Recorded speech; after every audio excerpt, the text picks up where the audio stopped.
Do you ever meet someone who just doesn't flinch? Chaos around them, opinions thrown at them, pressure building, but their energy still steady, calm.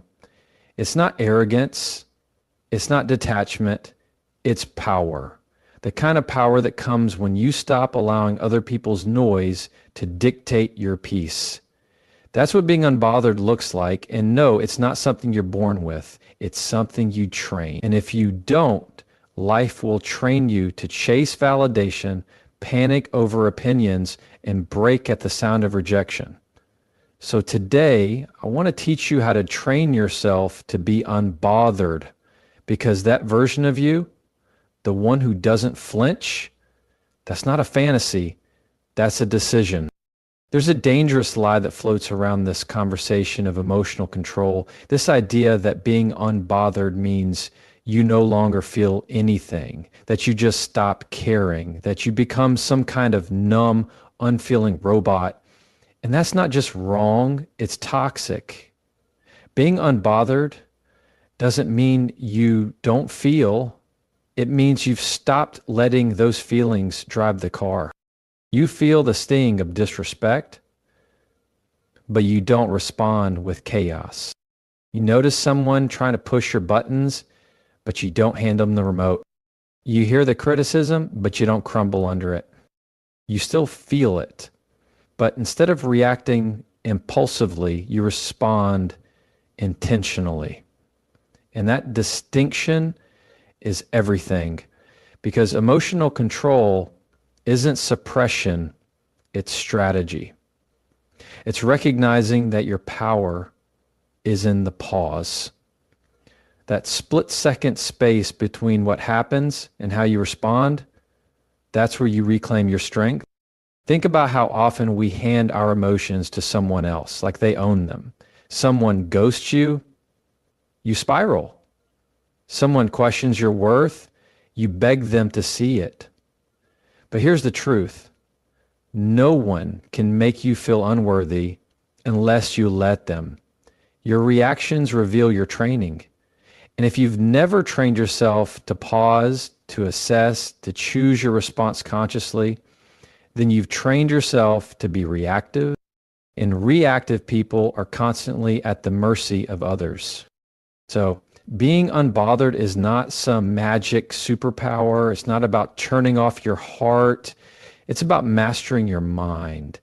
It's the decision over and over again to feel without losing yourself in the feeling, to acknowledge pain without building a house inside it, to listen to feedback without letting it become your identity.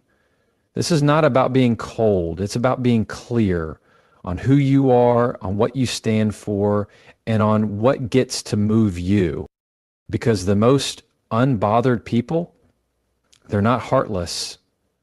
They're just not for sale emotionally. Their peace isn't negotiable. Their center isn't up for grabs.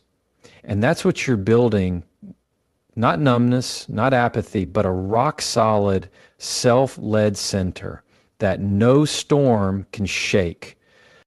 What you tolerate teaches people how to treat you. This isn't just a catchy phrase, it's a rule that quietly defines the quality of every relationship in your life. Every time you let someone cross a boundary, make a joke at your expense, cancel plans without explanation, or speak to you in a tone that makes you shrink a little, you are setting a silent precedent.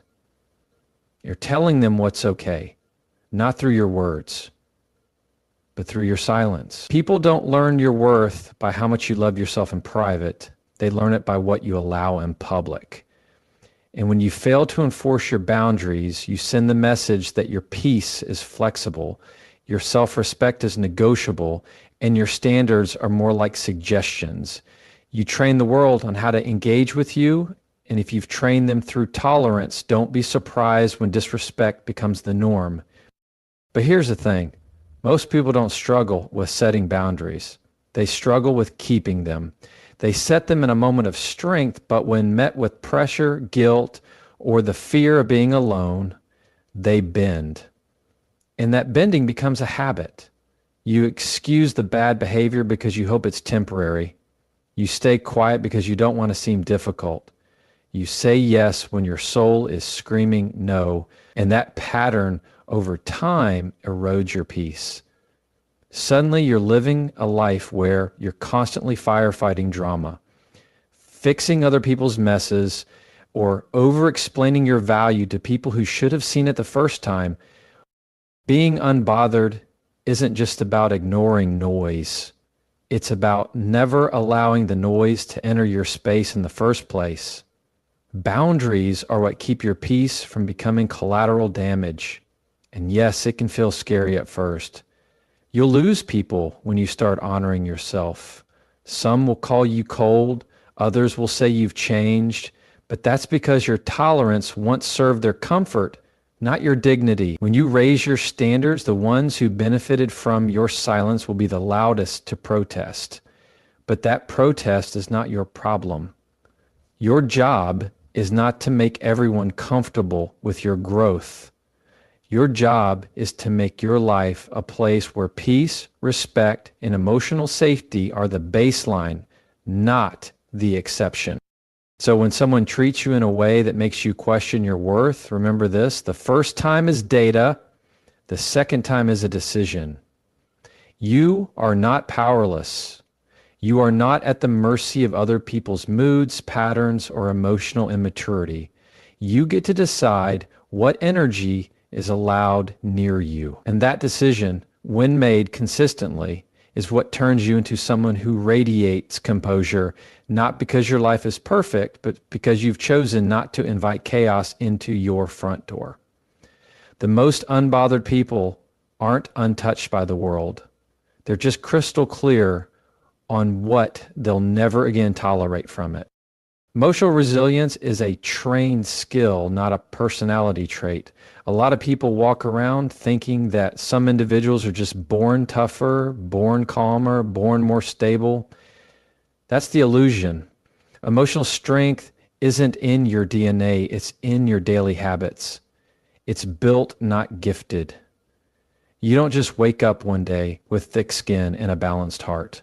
You earn it through moments that challenge your peace, test your self-worth, and force you to decide whether to react out of fear or respond from strength. The difference between someone who crumbles at the first sign of rejection and someone who moves forward with grace isn't luck, it's reps. Just like a muscle, your ability to handle emotional weight grows every time you lift it. Resilience starts in the little things. It's in how you respond to a passive-aggressive comment instead of letting it ruin your day. It's in how you stay grounded when someone criticizes your work instead of spiraling into self-doubt. It's in how you handle a no, a delay, a disappointment without letting it redefine your future. Every time you stay centered when it would be easier to lash out or shut down, you're teaching yourself that your emotional state belongs to you, not to the circumstances around you. But emotional training isn't glamorous. It often looks like sitting with uncomfortable feelings and choosing not to numb them. It's having hard conversations you'd rather avoid. It's learning to self-soothe when your first instinct is to call someone else for validation. It's being okay with not getting closure, not being understood, and still deciding to protect your peace. That's the behind the scenes work. And most people skip it because it doesn't provide instant gratification. But the ones who stick with it, they become unshakable, not because their life is smooth, but because their inner world is no longer ruled by chaos. You can tell who's done the work. You can see it in how they hold themselves, and how they don't take everything personally, and how they respond to pressure, not with panic, but with presence. These are the people who know how to breathe through discomfort, speak through fear, and choose their values over their impulses. And they weren't born this way. They trained for it. Every heartbreak, every setback, every betrayal, they used it as a rep, a chance to grow stronger, not colder. So if you find yourself reacting, spiraling, doubting, feeling overwhelmed by what life throws at you, that's okay, but don't stay there. Don't tell yourself this is just who you are. Emotional resilience is not about being unaffected. It's about recovering faster, about bouncing back higher, about choosing to be the thermostat, not the thermometer. It's a decision you make every day to build the emotional muscle that keeps you grounded when the world tries to pull you off center. And that decision, when practiced consistently, will turn you into someone who isn't just surviving life storms, but moving through them with intention, clarity, and power.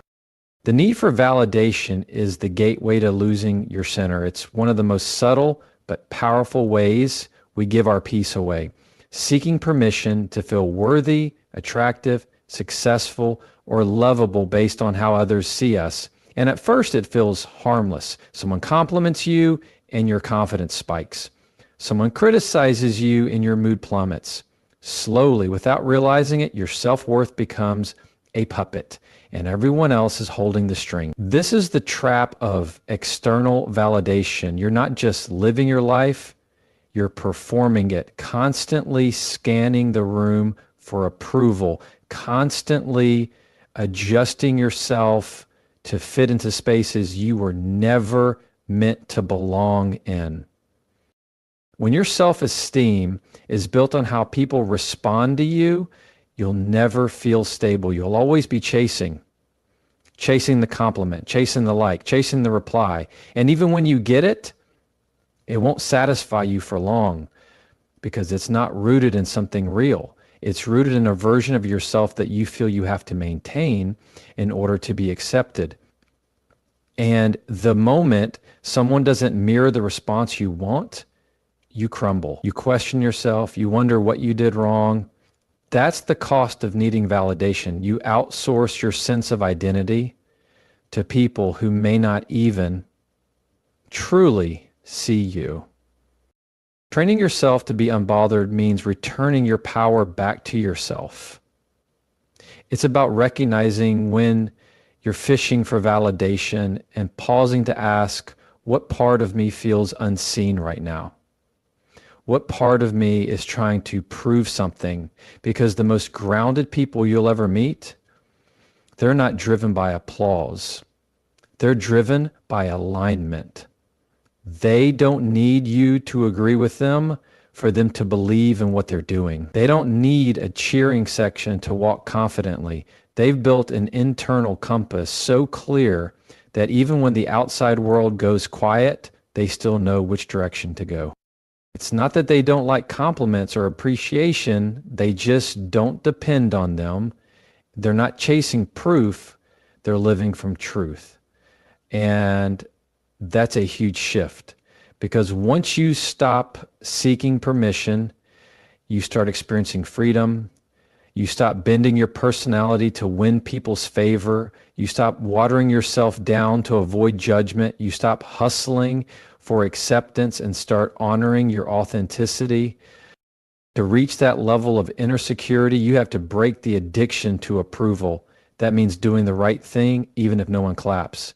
Speaking your truth even if it shakes. Showing up fully even if it makes others uncomfortable. You stop asking, do they like me? And start asking, do I like how I showed up? And when that becomes your focus, something powerful happens. You become magnetic, not because you're trying to be, but because people are drawn to those who don't need to be liked to feel at peace.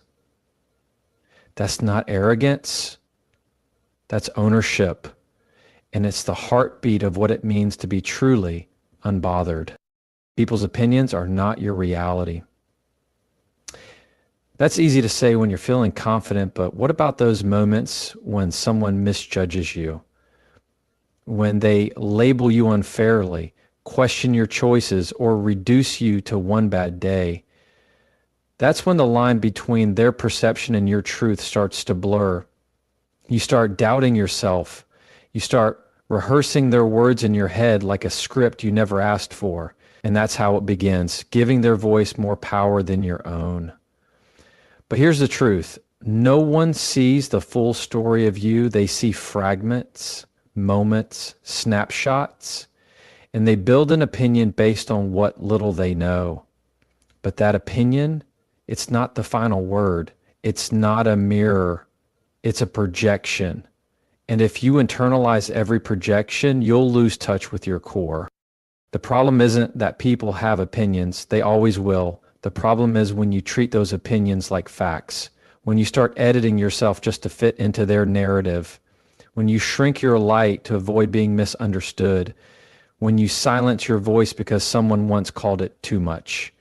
You begin to forget who you are, not because you've changed, but because you've allowed someone else to narrate your story. And that's the fastest way to live a life that doesn't feel like your own.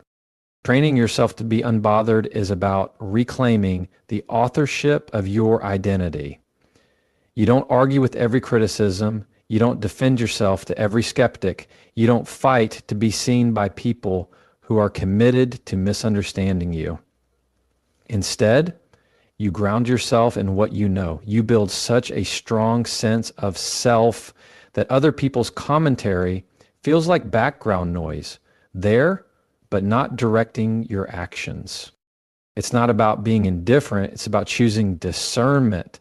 Not every opinion deserves a seat at your table. Not every voice should echo in your mind. You can respect someone's right to have an opinion without surrendering your truth to it. The key is not to convince others you're enough. It's to live like you already believe it. And here's the irony. The more you try to prove yourself, the more you invite doubt, because proving is rooted in insecurity. But when you simply show up, do the work, and move forward without explanation, that confidence speaks louder than any defense ever could. People will still talk. Some will misunderstand you. Some will project their fears, their past, their insecurities onto your presence. Let them. That's not your business. Your business is alignment. Your business is peace. Your business is knowing that even if the world gets it wrong, you're still right with yourself. That kind of clarity creates emotional freedom. You stop needing everyone to see your heart.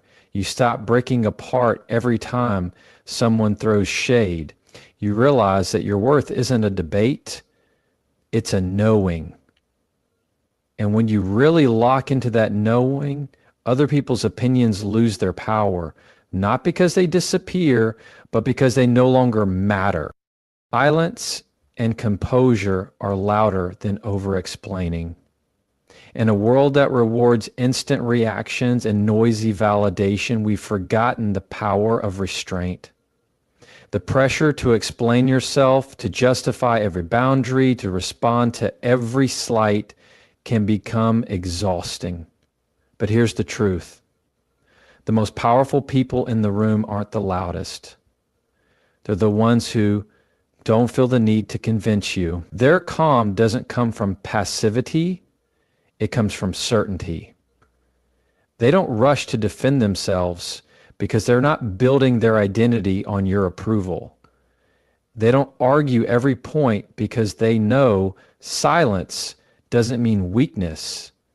It means control. Think about how often we waste energy trying to get someone to understand us. We explain ourselves in circles. We send long messages. We overanalyze their reactions. And all of it comes from one place, the fear of being misunderstood. But the moment you make peace with not being understood by everyone, you unlock a different level of strength. Because not everyone deserves full access to your emotional responses. Not every comment needs a comeback. Not every challenge deserves a reaction. Sometimes the most powerful response is none at all. That doesn't mean you don't care. It means you care too much about your peace to hand it over to every trigger. It means you're choosing to lead with presence instead of panic. Because explaining yourself to people committed to misunderstanding you is emotional bankruptcy. You give, they take, and you're left depleted. But when you choose composure, when you stay still in moments others expect you to break, you shift the energy.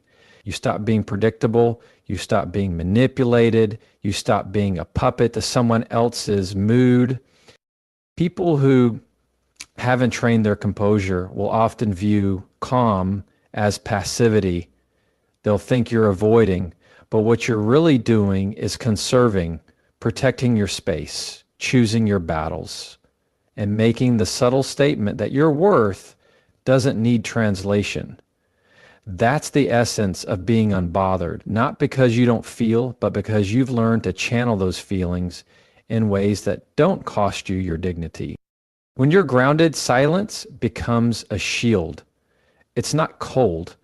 It's measured. It's intentional. You walk away from drama not because you lost, but because you decided peace was more valuable than proving a point.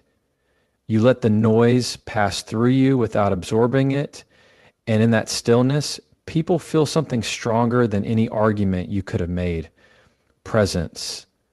The energy of someone who knows who they are and doesn't need external permission to own it. Training yourself to be unbothered isn't about building walls. It's about creating filters. It's knowing which voices are worth hearing and which moments deserve your presence. And most of the time, the most powerful move you can make is not saying anything at all, just standing in your truth, calm, clear, and completely uninterested in turning your peace into a performance. That's real power, not in how much noise you make, but in how little you need to make any at all. Calm is your power. That might sound simple, maybe even too soft for a world that often rewards loudness, dominance, and reaction. But calm is not weakness. It's restraint under pressure, poise in the face of chaos, and clarity when everything around you is trying to cloud your judgment. Calm is the quiet confidence of someone who's done the work, someone who no longer needs to shout to be heard, who doesn't need to prove anything to feel worthy, who can walk through storms without letting the rain inside them. The world may try to convince you that being reactive makes you real, that exploding means you care, that urgency is a badge of effort. But the truth is, real strength is found in your ability to not be dragged out of character by the noise around you. You've seen it. People who lose themselves in every argument, who get pulled into every piece of gossip, every online debate, every disrespectful comment, they give their energy to everything because they haven't yet realized how expensive that energy really is. But those who've trained their calm, they know the cost. They know that every reaction is an emotional transaction. And they've learned not every situation is worth the withdrawal. Calm isn't about silence, it's about presence. It's about knowing when to speak and when silence will speak louder.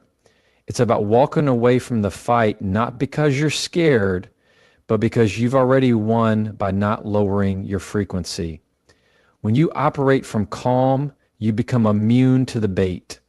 You stop getting triggered by things that once consumed you. You recognize patterns instead of falling into them. You see the emotional traps before you step in. That's when you start moving differently, not with arrogance, but with assurance. And calm doesn't just serve you in conflict. It helps you think clearly when others are panicking. It helps you respond from wisdom, not from wounds. It helps you see the bigger picture when everyone else is zoomed into drama. In love, in business, in family. Your ability to stay calm is what allows you to lead, to listen, and to hold space for truth rather than just emotion.